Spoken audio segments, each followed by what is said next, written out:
Assalamualaikum warahmatullahi wabarakatuh.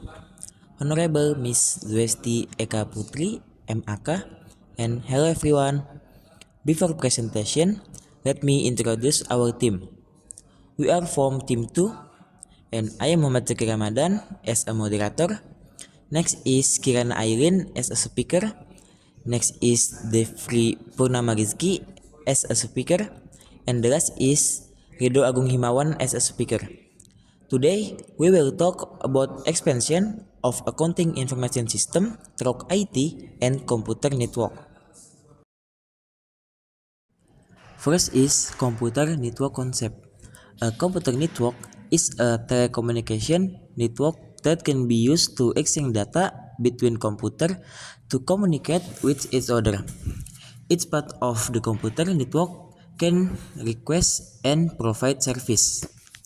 Jadi jaringan komputer yaitu jaringan telekomunikasi yang dapat digunakan untuk bertukar data antar komputer untuk saling berkomunikasi. Setiap bagian jaringan komputer dapat meminta dan memberikan layanan atau memberikan service. A computer network can also be defined as a collection of communication terminal located in various locations, consisting of more than one computer that are interconnected. In a computer network, many computers are typically connected to one or several server. Jadi, selain itu juga jaringan komputer bisa diartikan sebagai kumpulan sejumlah terminal komunikasi yang berada di berbagai lokasi yang terdiri dari lebih dari satu komputer yang saling berhubungan. Dalam sebuah jaringan komputer, biasanya terhubung banyak komputer ke sebuah atau beberapa server. Computer network are categorized into three groups based on their distance and coverage area. Berdasarkan jarak dan area kerjanya, jaringan komputer itu dibedakan menjadi tiga kelompok. First is local area network or LAN. This network is used to connect personal computer with workstation within a company that share equipment and exchange information collectively. Jaringan ini digunakan untuk menghubungkan komputer-komputer pribadi dengan workstation dalam suatu perusahaan yang menggunakan peralatan secara bersama-sama dan saling bertukar informasi. Second is Metropolitan Area Network or MEN. A Metropolitan Area Network is a choice for establishing a computer network between offices within a city. This network cover a distance with radius of 10 until 50 km. MAN merupakan pilihan untuk membangun jaringan komputer antar kantor dalam satu kota. Jaringan ini itu memiliki jarak yang cukup luas, yaitu dengan radius 10 sampai 50 km. Number 3 is Wide Area Network or we call it WAN. It is a network that covers a very wide distance, as it is radius span across a county and continent. In most WANs, communication component typically use transmission cable and switching element. Jadi wide area network itu jaringan yang memiliki jarak yang paling luas di antara sebelum-sebelumnya, karena radiusnya itu dapat mencakup sebuah negara dan benua. Pada sebagian besar WAN, komponen yang dipakai untuk berkomunikasi itu biasanya menggunakan dua komponen, yaitu kabel transmisi dan yang kedua yaitu elemen switching. Next is the function of computer in a network based on network type organization. First is peer-to-peer network. Jadi menurut fungsi komputer pada sebuah jaringan, maka tipe jaringan itu dapat dibagikan menjadi tiga, yaitu yang pertama jaringan peer-to-peer. In this network, every computer connected to the network can communicate with other computer directly without going through an intermediary computer. Jadi pada jaringan ini, setiap komputer yang terhubung pada jaringan dapat berkomunikasi dengan komputer-komputer lain secara langsung tanpa melalui komputer perantara. The second is client-server network. In a client-server network, there is one computer that serves at the server, where the other computer acts as client. As the name suggests, the server computer function and is responsible for serving all the computer within that network. Jadi pada jaringan client server terdapat sebuah komputer yang berfungsi sebagai servernya. Sedangkan komputer-komputer lain berfungsinya sebagai klien sesuai dengan namanya. Maka komputer server berfungsi dan bertugas melayani seluruh komputer yang terdapat pada jaringan tersebut. The last is hybrid network, a combination of peer-to-peer and server network. User can share their resources with other, similar to server-based network. Jadi pada jaringan yang terakhir itu hybrid network. Ini tuh adalah kombinasi dari jaringan peer-to-peer dan server. Pengguna dapat membagi resource yang dimiliki ke pengguna lain seperti pada jaringan server base. Next is the benefit gained from building a computer network. There is 6 benefits. The first is sharing resource. Sharing resource aim to ensure that all program, equipment, or other peripheral can be used by everyone on a computer network without influence by location and user influence. Jadi pada manfaat yang dapat kita dapatkan dalam membangun jaringan komputer itu ada 6. Yang pertama itu sharing resource. Sharing resource ini bertujuan agar seluruh program, peralatan, atau lainnya dapat dimanfaatkan oleh setiap orang yang ada pada jaringan komputer tanpa terpengaruh oleh lokasi maupun pengaruh dari pemakai. Next is communication media. Computer network allow communication between the user both for teleconference or to send message or other important information. Yang kedua yaitu sebagai media komunikasi. Jaringan komputer memungkinkan terjadinya komunikasi antar pengguna baik untuk teleconference maupun untuk mengirim pesan atau informasi yang penting lainnya. Next is data integration. Building a computer network can prevent depends on computer center. Its data process does not have to be done on just one computer, but rather can be distributed to other computer. Jadi selanjutnya itu integrasi data. Pembangunan jaringan komputer dapat memecah ketergantungan pada komputer pusat. Jadi setiap proses data nggak harus dilakukan pada satu komputer saja, melainkan dapat didistribusikan ke dalam komputer lainnya. Number 4 is development and maintenance. With the existence of a computer network, equipment development can be carried out easily and save cost. Yang keempat itu pengembangan dan pemeliharaan. Jadi dengan adanya jaringan komputer, maka pengembangan peralatan dapat dilakukan dengan mudah dan bisa menghemat biaya juga. Misalnya ketika kita melakukan proses percetakan, maka tidak perlu membeli printer sejumlah komputernya yang ada, tapi cukup satu buah aja karena printer tersebut bisa digunakan secara bersama-sama. Next is data security. Computer network system provide protecting for data. Selanjutnya itu keamanan data. Jadi sistem jaringan komputer juga memberikan perlindungan terhadap data. Jaminan keamanan data tersebut diberikan melalui pengaturan hak akses para pemakai dan password. The last is more efficient resource and up-to-date information. By using resource together, user can get maximum resource and high quality.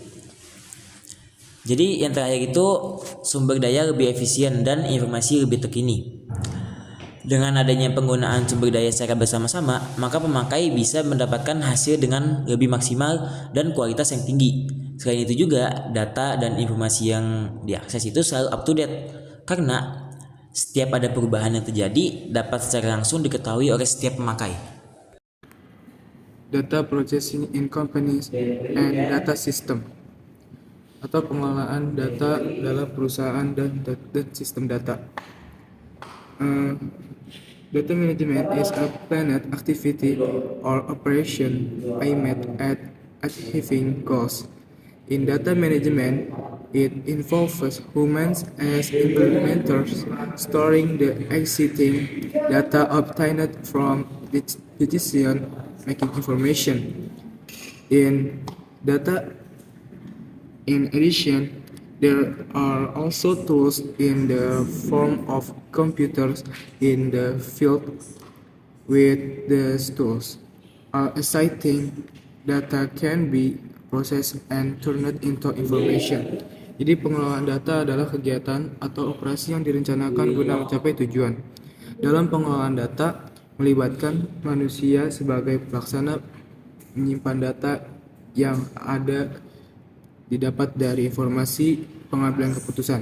Selain itu, juga ada alat bantu berupa komputer yang ada di lapangan.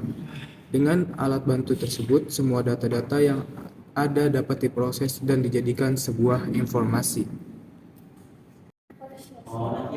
There are several functions of data processing, including performing arithmetic and logical process on data, atau pelaksana proses aritmatika dan logis untuk data. Selanjutnya, storing and processing program data, atau pelaksana proses aritmatika dan logis atau penyimpanan dan pemrosesan program data. Retrieving program input data for potential use, penyimpanan dan pemproses program data. Minimizing human effort, pengambilan program input data dapat digunakan sewaktu-waktu. Obtaining more accurate result, meminimalisir tenaga manusia, dikarenakan pekerjaan dapat dikerjakan secara otomatis oleh mesin atau komputer. Obtaining more accurate result, mendapatkan hasil yang lebih akurat. Okay, next, data processing step. Number 1, data collection atau pengumpulan data. Jadi langkah pengolahan data yang pertama adalah data collection atau mengumpulkan data. Jadi pada langkah ini data akan diambil dari sumber yang telah tersedia seperti pada data warehouse. Number 2, data preparation atau mempersiapkan data. Selanjutnya, setelah data dikumpulkan, maka data akan masuk ke dalam langkah persiapan. Pada langkah mempersiapkan data, data mentah akan disortir dan diatur untuk proses selanjutnya. Selama mempersiapkan data mentah juga akan diperiksa dengan sangat teliti. Hal ini bertujuan untuk menyaring data agar menghasilkan data yang sesuai dengan kebutuhan dan berkualitas. Oke, number 3, data input atau memasukkan data. Langkah selanjutnya itu memasukkan data ke sebuah tempat untuk mengelola data, misalnya CRM seperti Salesforce atau Redshift. Langkah memasukkan data ini adalah sebuah langkah pertama di mana data mentah mulai berbentuk informasi yang dapat digunakan untuk diolah. Oke, number 4, data processing atau pengolahan data. Setelah data-data dimasukkan, maka data tersebut akan memasuki langkah pengolahan data. Dalam langkah ini, data akan diproses dengan cara yang beragam. Bisa proses pengolahan data akan disesuaikan dengan tujuan penggunaannya. Number 5, data output atau hasil pengolahan data. Langkah data output atau hasil pengolahan data adalah proses di mana data sudah dapat digunakan oleh para non-data scientist. Data yang ada pada proses ini telah diterjemahkan dan dapat dibaca. Biasanya, data hasil pengolahan berbentuk grafik, video, teks, gambar, dan lain-lain. Number 6, data storage atau penyimpanan data. Terakhir, setelah semua data melalui beberapa langkah pengolahan data, kini data akan disimpan untuk digunakan di waktu yang akan datang. Beberapa informasi dapat segera digunakan, namun tak jarang juga ada informasi yang disimpan untuk kemudian hari. Jadi data juga harus disimpan dengan benar agar dapat dengan mudah diakses kembali oleh karyawan atau pihak perusahaan yang membutuhkan data tersebut. Oke, next. Data processing method. Metode pengolahan data. In data processing method, the procedure for data processing and analysis are described according to the approach undertaken. Generally, data processing method go through several stages, including editing. Jadi di dalam metode pengolahan data dijelaskan prosedur pengolahan dan analisis data sesuai dengan pendekatan yang dilakukan. Secara umum, metode pengolahan data akan melalui beberapa tahap meliputi, yaitu yang pertama tadi editing atau pemeriksaan data. Editing itu membersihkan dan mempersiapkan data-data yang telah dikumpulkan dari kelengkapan jawaban, kejelasan, kesesuaian, dan relevansinya. Yang kedua ada classifying atau klasifikasi, proses pengelompokan semua data dari berbagai sumber. Seluruh data tersebut ditelaah secara mendalam, kemudian digolongkan sesuai dengan kebutuhan. Selanjutnya, verifying atau verifikasi. Verifying adalah proses memeriksa data dan informasi yang telah dikumpulkan agar validitas data dapat diakui dan digunakan dalam penelitian. Selanjutnya, analyzing atau analisis. Tahap penganalisisan data dilakukan setelah kamu melalui tahap pengolahan data. Hasil olahan data itu kemudian akan kamu analisis dan ditafsirkan sehingga data tersebut dapat dipahami sebagai sebuah informasi. Next, concluding atau kesimpulan. Tahap terakhir ini dalam pengolahan data adalah kesimpulan. Kesimpulan inilah yang nantinya akan menjadi sebuah informasi yang terkait dengan objek penelitian si peneliti. Tahapan ini dapat diistilahkan sebagai concluding, yaitu kesimpulan atas proses pengolahan data yang terdiri dari 4 proses sebelumnya, yaitu editing, classifying, verifying, dan analyzing. Oke, next. Type of data processing. Number 1, batch processing. This type of data processing typically involves collecting and processing data in batch and is well suited for large volumes of data. Tipe pengolahan data ini biasanya akan mengumpulkan data, mengolah data per batch dan sangat cocok digunakan untuk data dengan jumlah yang besar. Contohnya itu seperti sistem payroll. Number 2, real time atau proses real time processing. Real time processing adalah sebuah tipe pengolahan data yang mengolah data dalam hitungan waktu yang sangat singkat. Number 3, online processing. Online processing ini diterapkan untuk pengolahan data yang dilakukan secara terus-menerus. Contohnya adalah pemindaian barcode. Number 4, multi-processing.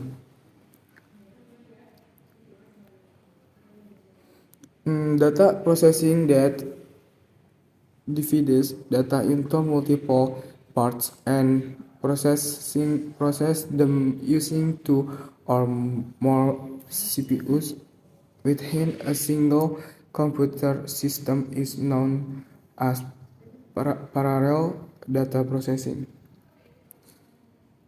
Jadi multiprocessing ini adalah pengolahan data yang memecah data menjadi beberapa bagian lalu diproses dengan menggunakan 2 atau lebih CPU dalam satu sistem komputer. Number 5, time sharing. Allocating computer research and data to user simultaneously is referred to as concurrent data processing. Mengalokasikan sumber daya komputer dengan data kepada penggunanya dalam waktu yang bersamaan. Oke, next. Benefit of data management for a company. Manfaat pengolahan data bagi sebuah perusahaan. Number one, assisting decision making, atau membantu pengambilan keputusan. Dengan mengolah informasi dengan tepat, maka informasi tersebut dapat memberikan banyak manfaat, terutama pada manajemen perusahaan. Nah, dengan hadirnya data dalam pengambilan keputusan, maka keputusan tersebut tidak lagi menjadi keputusan subjektif, melainkan menjadi objektif karena didasari dengan data yang ada di lapangan. Number two, membuat konsumen yakin dengan perusahaan. Data sendiri bisa menjadi alasan kenapa masyarakat mau untuk menggunakan barang atau jasa yang perusahaan jual. Kenapa demikian? Jika perusahaan memiliki pengolahan data yang baik, menjadi pertanda bahwa perusahaan tersebut sudah di dalam tahap perusahaan yang matang. Contoh saja bank. Bank merupakan perusahaan dengan pengolahan yang harus benar-benar matang.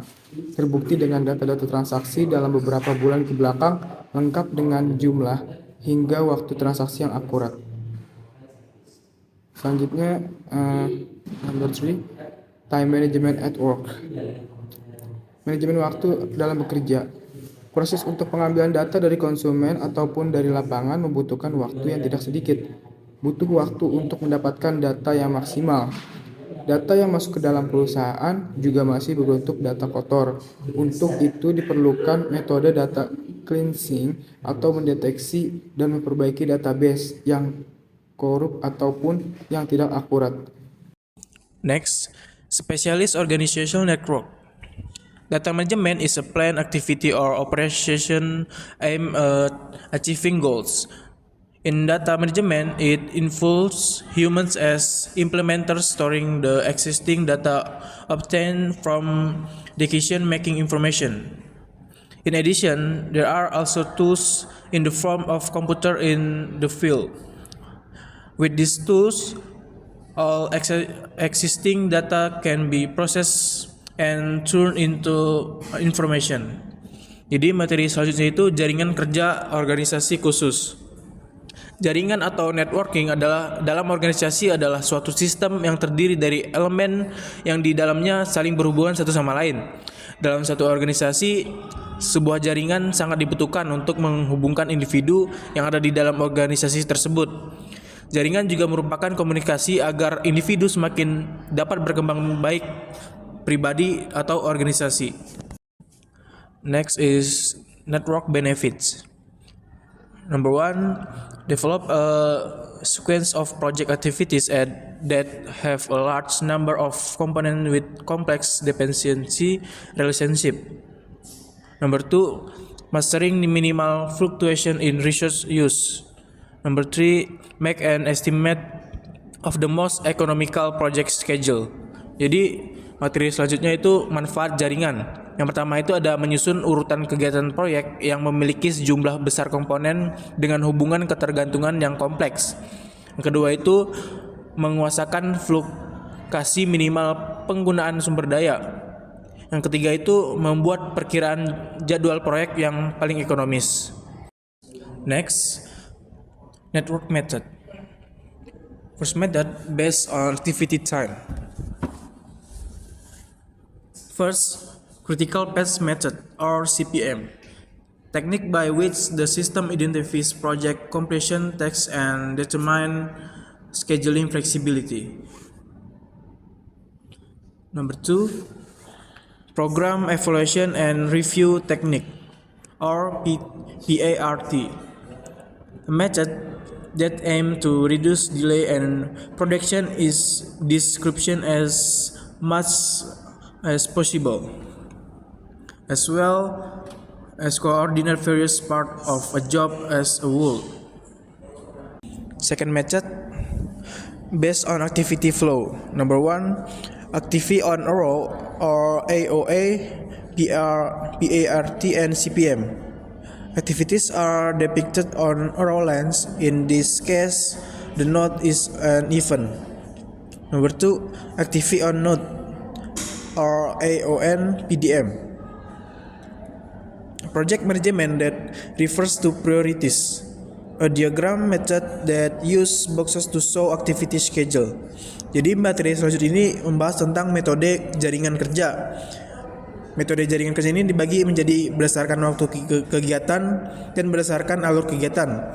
Yang pertama itu berdasarkan waktu kegiatan dibagi menjadi 2. Yang pertama itu metode critical path method, itu di mana teknik sistem itu mengidentifikasikan tugas penyelesaian proyek dan menentukan fleksibilitas penjadwalan. Yang kedua itu ada metode program evaluation and review teknik, yaitu suatu metode yang bertujuan untuk sebanyak mungkin mengurangi adanya penundaan maupun gangguan produksi serta mengkoordinasikan berbagai bagian suatu pekerjaan secara menyeluruh. Yang kedua itu ada berdasarkan alur kegiatan. Yang pertama itu ada activity on a row, di mana kegiatan ini digambarkan pada garis panah. Dalam hal ini, node merupakan suatu peristiwa. Yang kedua itu activity on node, itu manajemen proyek yang mengacu pada prioritas. Metode diagram yang menggunakan kotak untuk menunjukkan jadwal kegiatan. Next is Internet and Intranet. What is Internet? The Internet is a global network of interconnected computers and servers that use standardized communication protocols, primarily TCP or IP, to transmit data across the world. It is a fast, publicly accessible network that facilitates information sharing, communication, and online service. Jadi, internet adalah jaringan global yang terdiri dari jutaan komputer dan server yang terhubung di seluruh dunia. Internet adalah jaringan yang sangat besar dan kuat yang memungkinkan pertukaran data dan juga informasi antara pengguna di berbagai lokasi geografis. Internet menggunakan protokol komunikasi standar seperti TCP or IP yang memungkinkan berbagai jenis perangkat untuk berkomunikasi satu sama lain. And then here are the application of the internet. First is World Wide Web browsing. For the example is Google. This is one of the most common use of the internet, where users can search for information, access websites, and conduct research online. Contohnya yaitu Google, merupakan salah satu aplikasi paling umum dari internet di mana pengguna dapat mencari informasi, mengakses situs web, dan juga melakukan riset online. Second is online communication. For the example is Instagram, WhatsApp, and anything else. This includes email, video calls, online chats, and social media, allowing people to communicate globally. Contohnya yaitu Instagram, WhatsApp, dan juga yang lainnya. Ini mencakup email, panggilan video, obrolan online, dan juga media sosial memungkinkan orang untuk berkomunikasi di seluruh dunia. Last is e-commerce and online service. The internet is also used for e-commerce and online service like Amazon, Zalora, Shopee, and anything else, where people can buy and sell products and service online. Internet juga digunakan untuk perdagangan elektronik dan juga jasa seperti Amazon, Zalora, Shopee, dan lainnya, di mana orang dapat membeli dan juga menjual produk serta layanan mereka secara online. Next is intranet. Intranet is a private network within an organization that use internet technologies to share information, resources, and collaboration tools among its members. It is accessible only to authorized users within the organization. Jadi internet adalah jaringan pribadi yang ada di dalam suatu organisasi yang menggunakan teknologi internet. Ini menciptakan lingkungan komunikasi internal yang aman dan terkontrol. Intranet memungkinkan anggota organisasi untuk berbagi informasi, berkolaborasi dalam proyek, dan mengakses sumber daya organisasi secara efisien. Akses ke intranet terbatas hanya kepada pengguna yang diotorisasi, sehingga lebih aman daripada internet publik. And then here are the application of the intranet. First is internal communication. Intranet facilitates communication among organization members through company news, discussion forums, and internal messaging. Intranet memfasilitasi komunikasi antara anggota organisasi melalui berita perusahaan, forum diskusi, dan juga pesan internal. Second, document management and sharing. Organization can manage, store, and share documents like reports, guidelines, and policies through the intranet. Organisasi dapat mengelola, menyimpan, dan juga berbagi dokumen seperti laporan, pedoman, dan kebijakan melalui intranet. Last is collaboration tools. Teams within the organization can use the intranet to collaborate on their projects, access real-time information, and coordinate schedules. Tim dalam organisasi dapat menggunakan intranet untuk berkolaborasi dalam proyek-proyek mereka, mengakses informasi terbaru, dan juga mengatur jadwal bersama. So, what is difference of internet and intranet? For internet, first, publicly accessible. Anyone with an internet connection can access online resources and service. Setiap orang yang memiliki koneksi internet dapat mengakses sumber daya dan juga layanan online. Second, global reach. The internet spans the globe, connecting millions of devices worldwide. Internet melintasi seluruh dunia, menghubungkan jutaan perangkat di seluruh dunia. Third, use for external communication. It offers a wide range of service, including email, web browsing, social media, and e-commerce. Ini menawarkan berbagai layanan termasuk email atau berkomunikasi, penjelajahan web, media sosial, dan juga e-commerce. Last, limited control over security and privacy. The internet operates without a central governing authority. Internet beroperasi tanpa otoritas pusat yang mengatur, sehingga kontrol terhadap keamanan dan juga privasi menjadi terbatas. Next is intranet. First, private and restricted access. Intranets are accessible only to authorized employees or members. Intranet hanya dapat diakses oleh karyawan atau anggota yang diotorisasi. Second, internal use within organizations. They facilitate internal communication, document sharing, and knowledge management. Biasanya untuk membantu komunikasi internal, berbagi dokumen, dan juga manajemen pengetahuan. Third, greater control over security and privacy. Intranets are more secure than the public internet due to restricted access. Intranet lebih aman daripada internet publik karena akses yang terbatas. And last, customizable to organizational needs. Organizations can customize their intranets to meet specific needs. Organisasi dapat menyesuaikan intranet mereka sesuai dengan kebutuhan mereka. Okay, thank you. That's all from our team. Wassalamualaikum warahmatullahi wabarakatuh.